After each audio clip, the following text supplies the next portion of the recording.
Well, I want to welcome everyone to the show this week. This is Wellness Talk, and I am George Batista, your host and your wellness advocate. All right, so today we're actually going to be diving into iron.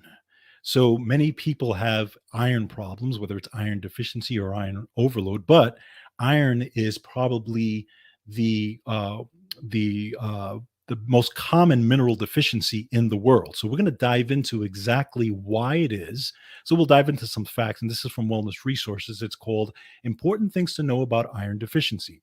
So we'll talk about why people have iron deficiency. What are the causes? We're going to talk about um, what are the things we can do to get our iron stores back up, and some of the things we can take, and some of the symptoms, right? Because we have not only symptoms of iron deficiency, but there's also symptoms of iron overload. Both are not good, right? You want to make sure your iron is regulated in just the right spot.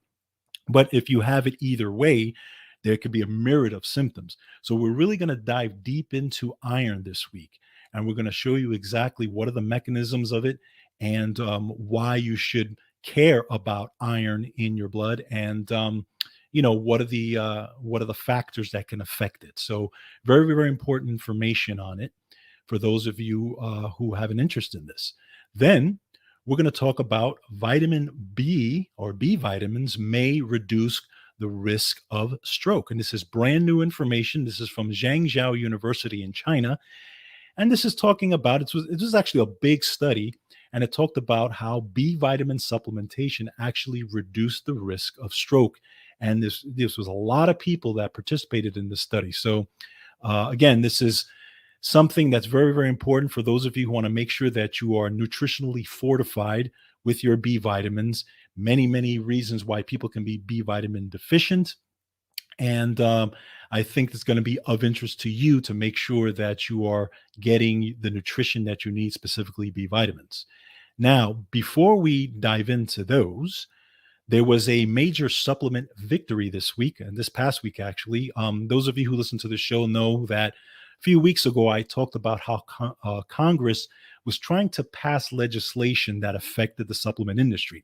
So, what they were doing, Senator Dick Durbin had actually put forth a mandatory listing legislation that would add regulations to supplements that would increase the prices for consumers and decrease available options of supplements, making it easier for the FDA to eliminate supplements, and also supplements that would compete with, obviously, drug companies and pharmaceutical companies and that type of thing. So what they wanted to do was make it a mandatory listing.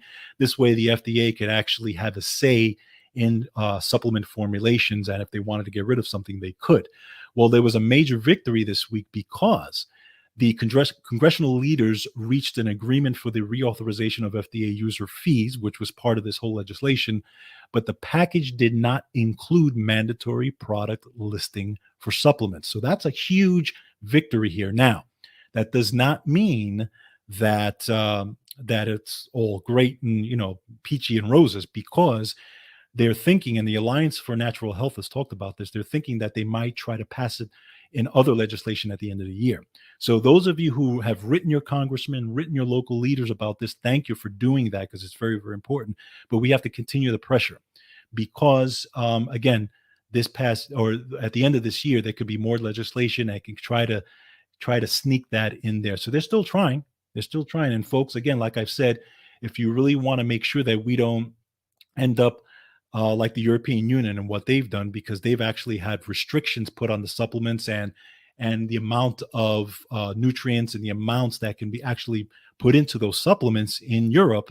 If we don't want to go that way in the United States, we really have to put the pressure on them, tell them that we're really unhappy with this type of legislation. So again, it's good in a way that we've gotten some breathing room on this, but again, we have to put the pressure on it. So those of you, keep putting the pressure on your legislators and on Congress, and hopefully we can do away with this, at least for now, because they're always trying to do something with this. Okay, so anyway, just wanted to kind of give you guys an update on that. All right, So let's get into a deep dive this week. Again, this is from Wellness Resources. Important things to know about iron deficiency. Let's go over some of the facts first. So, iron deficiency is the most common mineral deficiency in the world. It affects about 2 billion people. Now, it's estimated that 15 to 35% of athletes or female athletes have iron deficiency, and 5 to 11% of male athletes are also iron deficient. But up to 50% of pregnant women around the globe experience anemia due to a low intake of iron or B12 and or folate. So that's a big thing. And this is why women who are pregnant definitely should be on prenatal vitamins that have the right nutrients in it, including iron. Now, what is iron essential for? So we know that, pretty much basic information, right? Iron is essential for oxygen delivery to cells. It is stored in the red blood cells, in the bone marrow, in the spleen, and the liver and the muscles. But 70% of the iron is found within the hemoglobin of the red blood cells. And why is that important? Because you need sufficient iron stores to affect many things in your body, including mitochondrial function, enzyme and cell signaling activities, transport and building proteins, organ function, immune system function, neurotransmitter activation, and tissue repair. Again, so it affects the entire body in many, many different ways. Now, so let's talk about your brain a little bit and as far as iron goes. So, brain function for all ages. So, starting during pregnancy, optimal iron levels are essential for brain and nerve health. So, iron adequacy affects learning, it affects cognitive skills,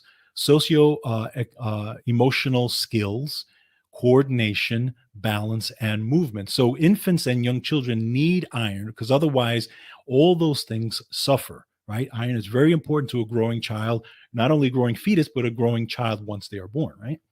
So iron is also necessary for dopamine production. So iron affects the function of other neurotransmitters such as serotonin, glutamate, GABA, epinephrine, and their receptors and gene signals. We've talked about glutamate and GABA many times on this show. It's, glutamate is kind of the excitatory neurotransmitter, whereas GABA is the relaxant. So again, you need that balance between this, and iron status also is intimately involved in that. And it actually also affects the hippocampus of your brain, okay, which is the memory center of your brain. So iron is involved in that as well.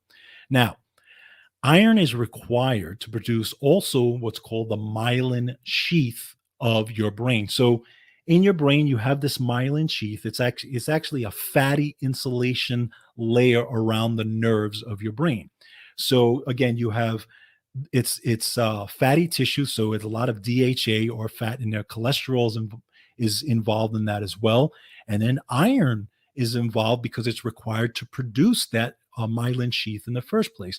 And keep in mind that myelin sheath it affects the speed at which your nerves travel to and from the brain. So iron again is intimately involved in that whole signal and the speed of which those transmitters and those nerve signals um, go back and forth, basically. Okay, so very important things with iron here.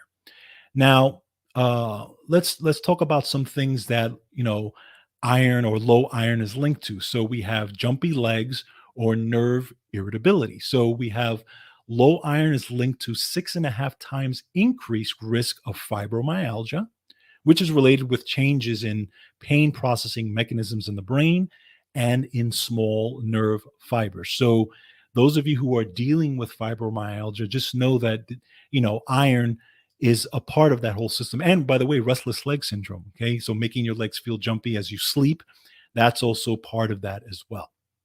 Now, let's talk about bones and posture. So iron aids in the activation of vitamin D and collagen production. And by the way, collagen production, also vitamin C, is intimately involved in this as well, because remember, vitamin C is one of the precursors to collagen production. Okay, so but it's needed. Both of those are needed in the strengthening and support of bone formation. So adequate iron, you can say, that supports your posture, basically, because that's part of it as well. Now, let's talk about adrenals and thyroid. So iron is required for the adrenal glands to secrete cortisol. Okay. Now, without adequate iron, you may experience ongoing fatigue levels, a limited exercise tolerance. You may feel winded easily, and you may have that cold feeling. Just like, again, people who are have a, let's say, a hyperthyroid problem, their thyroid is fast, they have that cold feeling. Well, iron is also intimately involved in that. So if you are low in iron, a lot of people who have iron deficiency will feel that cold, will feel the fatigue, and those are generally like the mainstream signals of iron deficiency, right? Is, feeling tired and feeling cold, intolerance to cold, stuff like that. Is why a lot of the reasons why people go to their doctor when they feel those things. And one of the first things that doctors are going to check for is an iron deficiency, right? So definitely part of that whole thing. But iron is also a need for thyroid glands normal function. And iron deficiency increases the risk of autoimmune thyroid concerns. So you're thinking about autoimmune thyroiditis, Graves' disease, those types of things. You have to make sure that you have adequate iron, or else you may have a risk of autoimmune problems, thyroid and or autoimmune in general. Okay.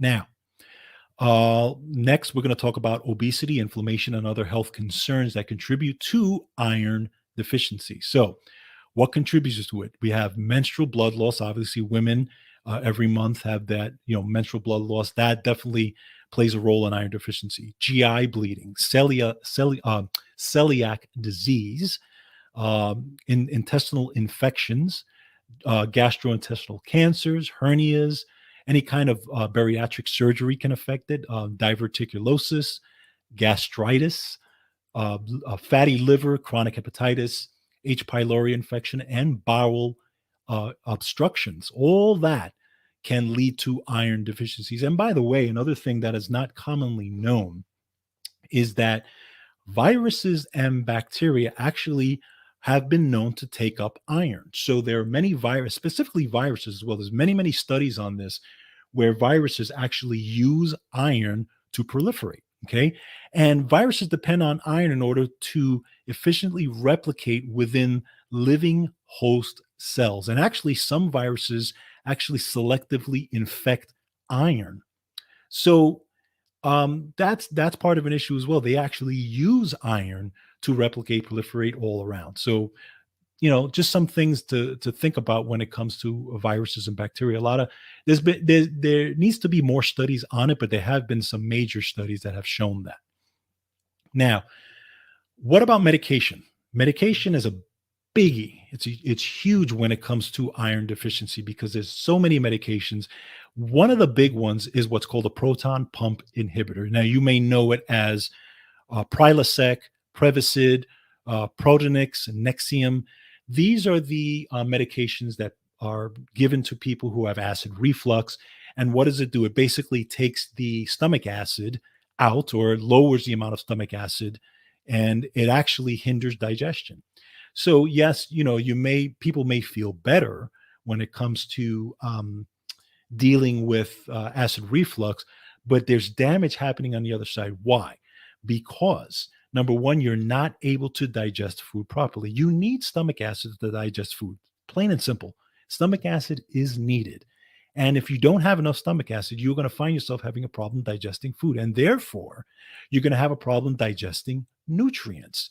So why is that, why is that a big issue? Because then you're looking at, again, going towards iron deficiency because you're not digesting the iron that you're getting. And, it can be a big problem. Okay. Blood thinning medications also, and certain antibiotics also can lead to iron deficiency. So it's, I understand that people having acid reflux problems and that type of thing, there's many other ways that people can deal with it on the natural side. But, proton pump inhibitors and those types of things are one of the biggest drugs that are, or the biggest medications that are given out today. But they also, there's an also big increase with that as far as risk increase for cancers and other types of issues as well. So they do not come without side effects. So just keep those things in mind when you're thinking about, acid reflux and stuff like that. It's a major issue. Now, Let's talk about nutrients that may affect iron absorption. So there are nutrients that can compete with iron. These include calcium, fiber, green tea, manganese, milk thistle, phosphorus, soy proteins, high dose turmeric, and zinc. But the greatest interference occurs with these nutrients because if they are taken in high doses at the same time as dietary or supplemental iron. Okay, so that's where people are seeing the effect. Okay, it's not when typically you're not really going to see that when you're not taking as much iron, but when you're taking iron together with high doses of these supplements, then you get this competition that's happening. So, and another thing that is not widely known is that copper actually has an effect on iron. And I've gotten into this recently, but copper actually plays a major role when it comes to iron. Why is that? Because a good portion of the iron that's in your body, probably most of the iron that's in your body is actually recycled iron. Well, copper is actually part of the recycling process. And actually, you need copper in order for the recycling of iron to happen properly. And copper regulates iron. So if you don't have enough copper, iron can actually not be recycled properly. You could actually end up with an iron overload because it's not regulated and not recycled properly. So this is something to think about. And actually, I would point to there's a gentleman named Morley Robbins, and he is the founder of the Magnesium Advocacy Group. And he talks about this, and he's gone on, he's done many writings and stuff like that. And he's gone on, he's done many interviews and written papers on this, on the role. I think actually he's writing a book, or he's written a book on this. I don't remember, but he's actually talked about the role of copper in terms of iron deficiency or overload. So it's this is science. There's not a lot out of there, not a lot out on this, but it's something to think about. And a lot of doctors are not aware of that, by the way. So copper is something to take a look at when it comes to iron as well. Now, iron and red blood cell production. So the kidneys, which secrete a hormone called, I always butcher this name, so forgive me if I butcher this, but it's called erythropoietin. I hope I got that right. Okay, but this is secreted by the kidneys, and this tells your body to produce red blood cells. Okay, red blood cells are called erythrocytes. So every day, about 200 billion red blood cells are produced in your body. So this process requires about 20 milligrams of iron obtained through your diet and iron stores in your body. So again, your kidneys are intimately involved in the production of red blood cells. Therefore, iron is intimately involved in this process. So let's talk a little bit about iron deficiency. So one of the first stages of depletion in iron deficiency is the iron stores within your body. This is the first stage of iron depletion. So you have what's called serum ferritin. Some of you may have heard it. You may see it on blood tests, your ferritin levels or your serum ferritin levels. And what that does is that measures your iron stores. Okay. So low iron stores are the only reason for low serum ferritin. Okay. But again, copper may have something to do with that as well. Again, new science coming out on that. But iron deficiency slows down erythropoiesis, okay, or the production of red blood cells. So over time, it actually causes iron deficiency anemia, and with lower red blood cell counts and hemoglobin levels. So iron deficiency anemia is a deeper stage of iron depletion. Okay, very, very important stuff. Now, we also have, again, serum ferritin and other ferritin related markers are considered superior and more accurate than the hemoglobin or red blood cell count to evaluate iron deficiency as defined. So again, when doctors are looking at this, they're looking at, ferritin, serum ferritin levels. And, doctors are now, they used to always just look at iron. But now, as time went on, they started to realize that the serum ferritin levels are a better marker when it comes to iron deficiency. So that's one of the things. But now, again, I think one of the things the doctors do need to look at, and again, if we look at some of the science, copper needs to be looked at as well. Again, there's more science that needs to be, brought out on that. But if you have Elevated ferritin, okay, or iron excess and increased ferritin levels are also a cause for concern. Okay, so it's not just iron deficiency, but it's also elevated iron. So high ferritin levels may occur because of acute illness, overactive thyroid, chronic alcoholism, poorly controlled diabetes, and other medical concerns. So again, that can be over iron overload. Okay. So now let's take a look at the recommended daily allowances for iron. So the recommended daily allowances are from birth to 6 months, you're looking at 0.27 milligrams. Then we're looking at from 7 to 12 months, you're looking at 11 milligrams. From 1 to 3 years old, 7 milligrams. 4 to 8 years old, 10 milligrams. 9 to 13 years, it's 8 milligrams. 14 to 18 years is 11 to 15 milligrams. 19 to 50 years is 8 to 18 milligrams. And 51 plus is 8 milligrams. Now, obviously, again, women who are breastfeeding or have menstrual cycles, they need more iron, okay? Because remember, you lose iron. And obviously, when a woman is pregnant, now the iron divides, right, between the woman and the fetus. So that's something to think about.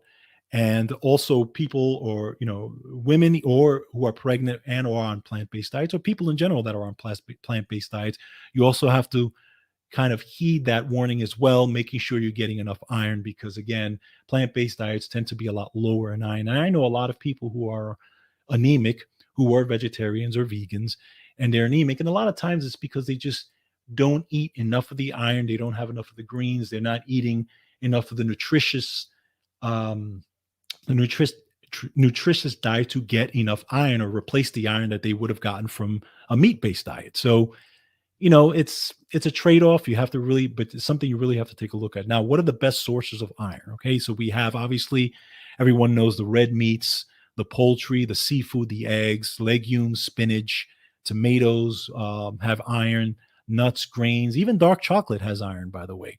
So those are like some of the highest foods that have iron in it to take a look at. Now, iron quality. Huge difference, okay? Because there's different types of iron. Now, typically, when you would go to your doctor and get, let's say your doctor sees that you have an iron deficiency or whatever, they're going to put you on what's called ferrous sulfate, or they're going to, give you a ferrous sulfate iron pill. And this is also, by the way, commonly added to foods. This is what the foods that get fortified with iron, that's what they use ferrous sulfate as well. But those tend to have problems. Those don't come without side effects, right? Because a lot of people report gastrointestinal problems and just a lot of irritations when they're taking that type of iron. So there was a randomized control study in pregnant women that demonstrated that 25 milligrams of iron bisglycinate was better absorbed and tolerated than 50 milligrams of ferrous sulfate. Why is that important? Because the iron bisglycinate, which is the iron that I recommend, is iron that's attached to two molecules of glycine. Okay, glycine is an amino acid. And when the body takes it in, it's able to get into the cells much better because it's attached to the amino acid glycine, and therefore you have iron going through without an issue. And also, iron bisglycinate tends to be an iron that is well tolerated and usually doesn't contribute to any kind of stomach problems, stomach upset, or anything like that. So, just think about that when you're, looking at iron deficiency. Now, the supplements that I recommend that do contain iron, again, obviously on this show, we talk about the wellness resources supplements. And those are the supplements of choice for this show. So, top choices with iron, take a look at Blood Booster, because that is the premier iron supplement of wellness resources. Again, it contains the iron bisglycinate.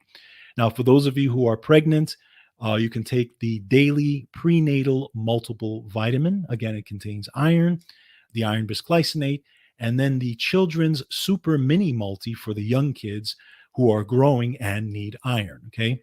So very, very important, but those are the supplements that I recommend when it comes to if you feel that you are low in iron. Obviously, if you are already on an iron pill from your doctor, you talk to your doctor about, any kind of changes you want to make as far as, whether you're taking a supplement or not taking a supplement or whatever it is, make sure you do that first. Now, just one thing about iron that I want to bring up also is one recommendation that I have to folks: never, ever, ever take unless you're a child or a pregnant woman, never take an iron supplement or a multivitamin that contains iron if you do not have an iron deficiency.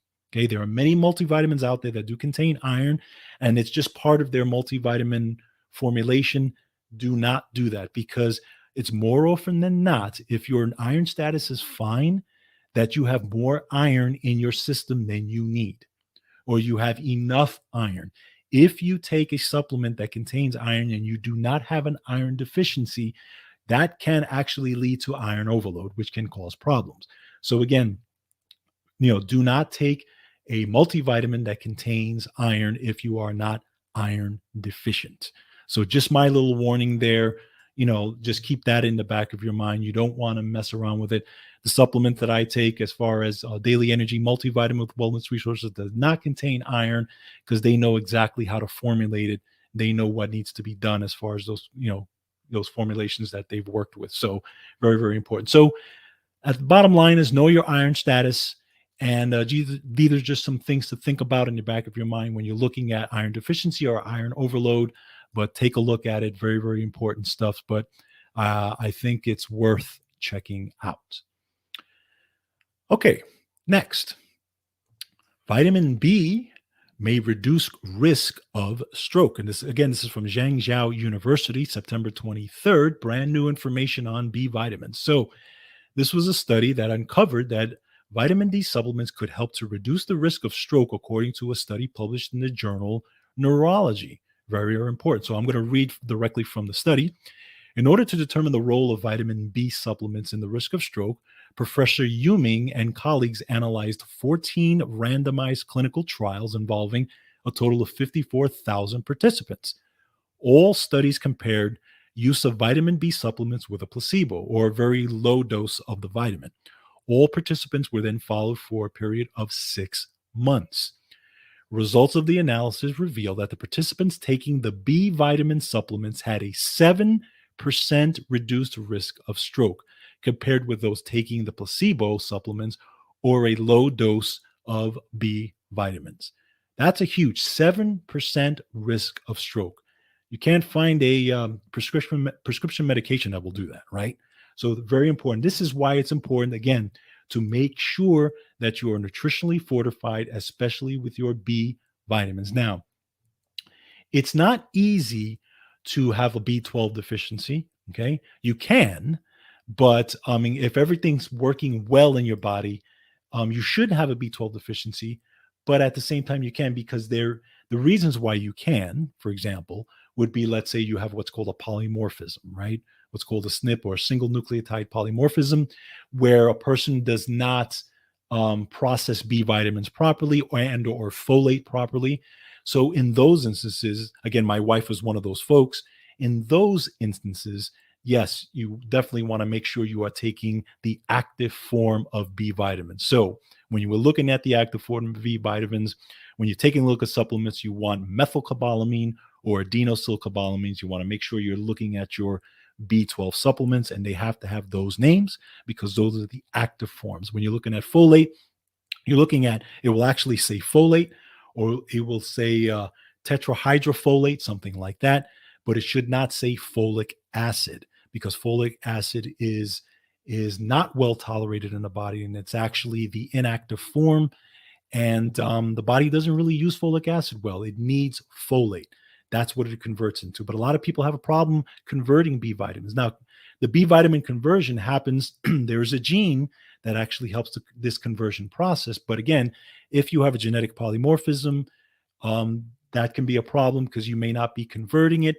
And it can affect DNA methylation, which in turn can affect cognition. And it could also affect things like detoxification, brain detoxification. It can affect what's called homocysteine. It can make your homocysteine levels go really, really high. Homocysteine is a marker for inflammation. You do not want that. It can affect lead levels in your body, all different types of heavy metal levels in your body. So again, you know, just make sure. A lot of doctors don't test for this, but this is why I recommend people being on a multivitamin either way with the active forms of B vitamin. Very, very important. But this was a very, very good study on this.